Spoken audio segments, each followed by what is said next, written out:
안녕하세요. 오토헤럴드 김은기입니다. 오늘은 이달 초 OTA 업데이트를 통해 주행거리 어시스턴트 앱과 애플 카플레이 기능 향상이 이루어진 폴스타의 순수 전기차 폴스타2를 만나보겠습니다. 먼저 최근 업데이트를 통해 폴스타2는 주행거리 어시스턴트 앱에서 운전자 행동 기반 실시간 피드백을 통한 순간 에너지 소비량 표시부터 최근 20, 40, 100km 주행 구간별 에너지 소비 그래프 표시 등의 기능 추가 및 개선 사항이 이루어졌는데요. 이를 통해 보다 다양한 변화에 따른 정확한 정보를 운전자에게 제공해 에너지 효율을 높일 수 있게 됐습니다. 또한 애플 카플레이 업데이트가 이루어져 애플 맵을 통한 내비게이션을 계기판에 표시하는 것을 비롯해 재생, 일시정지 및 다음, 이전 버튼의 홈화면 표시, 미디어 정보의 홈화면 표시, 스티어링 휠 버튼을 통한 통화 정보 컨트롤 등의 확장된 기능으로 운전자 편의성이 향상된 모습입니다. 여기에 최근 외신을 통해 폴스타2는 올 하반기 부분 변경과 함께 큰 폭의 파워트레인 변화가 예고됐는데요. 요약해보면 싱글모터 사양의 경우 현재 전륜구동에서 후륜구동으로 변화되고 전기모터 출력 향상, 주행 가능 거리 소폭 증가 등이 이루어질 예정입니다. 물론 가격 또한 조금 오를 것 같고요.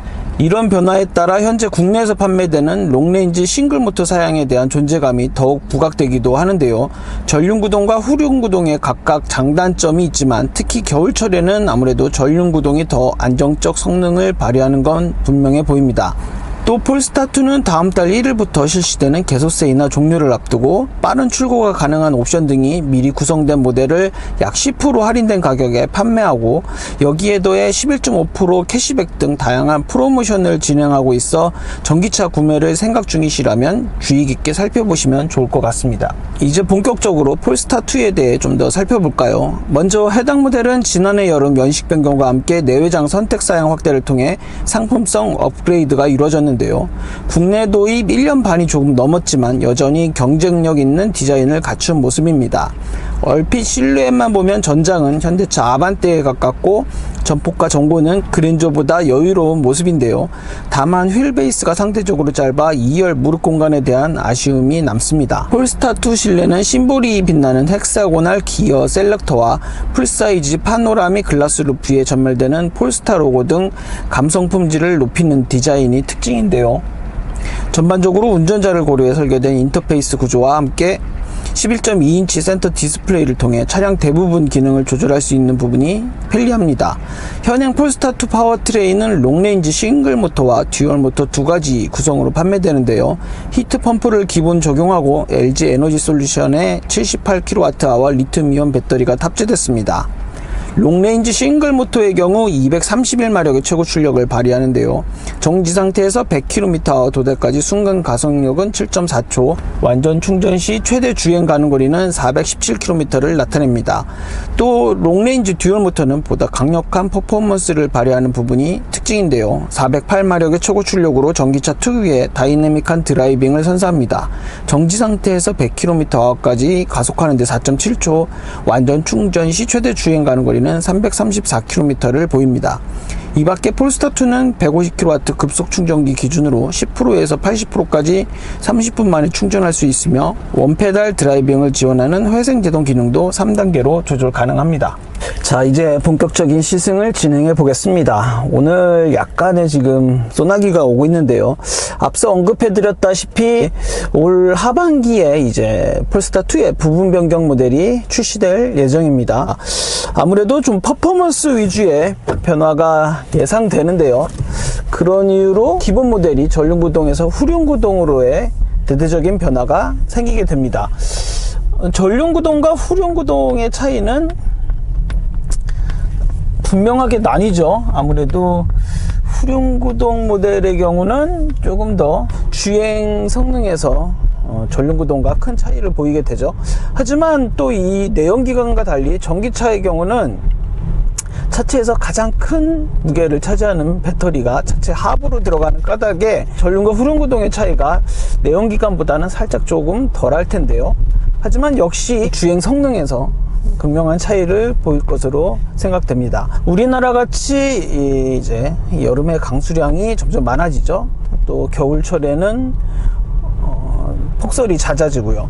이런 상황에서는 사실 뭐 타이어 관리나 뭐 그런 후륜구동 모델 특유의 차량에 좀 신경을 쓰지 못하게 된다면 오히려 전륜구동이 더 낫지 않을까 생각됩니다. 또 그리고 폴스타 코리아 측에서 다음 달부터 실시되는 개소세 인하 혜택의 일몰을 앞두고 이번 달에 이런저런 프로모션을 진행하고 있다고 하니까 전기차 구매를 고려하신다면 괜찮은 선택지가 되지 않을까 생각해 봅니다. 폴스타2의 주행 성능은 굉장히 기본에 충실한 세팅을 구성하고 있는데요. 에이다스 시스템도 굉장히 잘 작동하고요. 일반 기본 트림 모델도 굉장히 순수 전기차답게 순간 가속력에서도 우수한 성능을 나타내고요. 일단 이 스티어링 휠에 대한 무게감이 굉장히 만족스러운 모습을 나타내고 있습니다.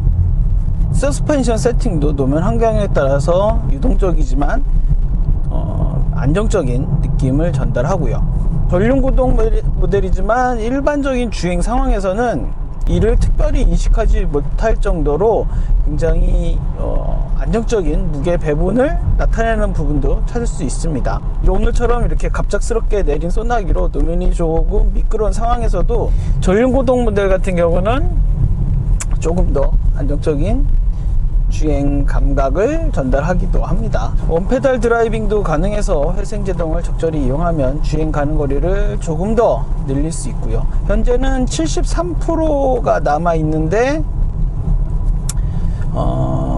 주행 가는 거리가 약 300km 남았다고 표시가 되네요. 요 센터 디스플레이를 통해서는 누구 그리고 플로우 같은 어플도 사용할 수 있는데요. 주행거리 어시스턴트 요번에 업데이트를 통해서 요 부분이 조금 바뀌었는데요. 에너지 소비량이나 주행 가는 거리를 표시해 주고 있고 주행 스타일이나 속도에 따른 에너지 소비와 관련된 부분도 보여주고 있습니다. 플로우를 통해서는 이렇게 음악도 최신 음악도 실시간으로 들을 수 있고요. 오늘은 이렇게 올 하반기 부분 변경을 앞두고 있는 폴스타2에 대해서 살펴봤고요. 전륜구동은 전륜구동의 매력이 있고 후륜구동은 또 후륜구동대로의 매력이 있습니다. 그건 분명한 것 같고요. 하지만 이제 전륜에서 후륜으로 완전히 바뀌면서 더 이상 전륜구동 모델을 선택할 수 없다는 부분은 조금 아쉽게 생각이 드는 것 같아요. 저는 이렇게 오늘 폴스타2에 대해서 알아봤고요. 지금까지 오토헤럴드 김문기였습니다.